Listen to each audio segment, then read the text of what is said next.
inflatable boat with more than 130 people on it.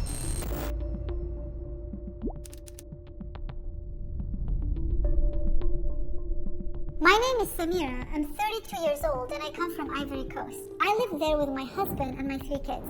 My kids are here with me. I have a boy who is 10 years old and 2 twins, a boy and a girl aged 5 years old.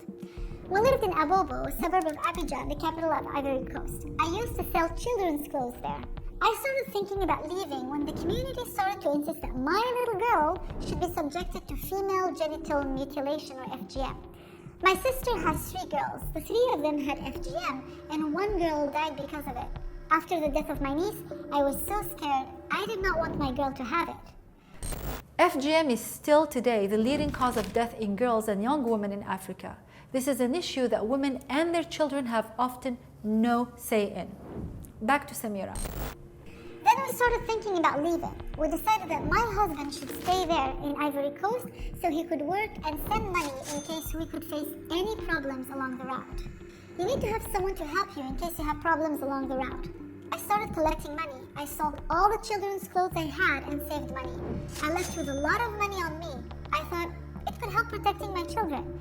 I prepared the bags, 3 big bags. I did not put clothes in them, only food, different types of food, and water. I contacted a friend. She used to sell shoes next to me in the market. I knew she was in Libya and could help me to get to Europe. She gave me the number of a man. I called him and he sent a taxi. We left from Abidjan, traveled through Niger, and then arrived to Sabha in Libya. I paid cash in advance. Everybody does so because the driver does not care if you survive or not during the road. He does not want to take the risk.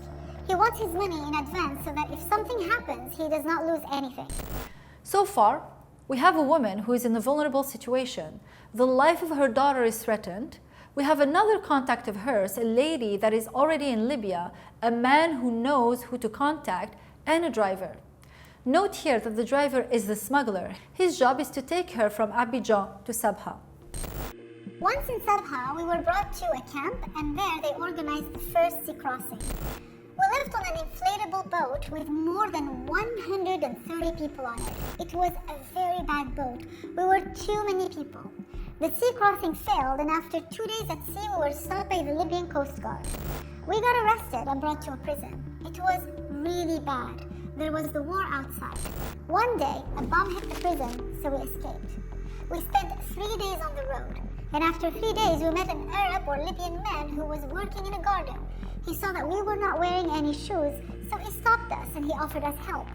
The man gave us his shoes and some bread. They were big shoes, too big for me and the kids, but at least we had something. So we went back to the road and started walking again towards Tripoli. My friend was still there. I needed more money to continue the journey, so we stayed in Tripoli with my friend. I worked as a domestic worker with her for 4 months, and I got paid 4,000 Libyan dinars a month. This is the equivalent of about $800 a month, which is much higher than the average salary in Libya, but it was still not enough to cover the total cost of the crossing. Then my husband sent me some more money so we could continue the journey. I called back the man who had helped me before and he organized the sea crossing a second time. We left again on an inflatable boat. It was a smaller boat this time. We were around 30 people. And again, after 2 days at sea, we were arrested by the Libyan Coast Guard and brought to yet another detention center. The prison there was even worse. I spent 3 months there, then we managed to escape. Once we went out, I called the man who had helped me before, but his taxi did not come. At that point, the friend with whom I had escaped convinced me to go with her man instead. I realized he was cheaper than my man.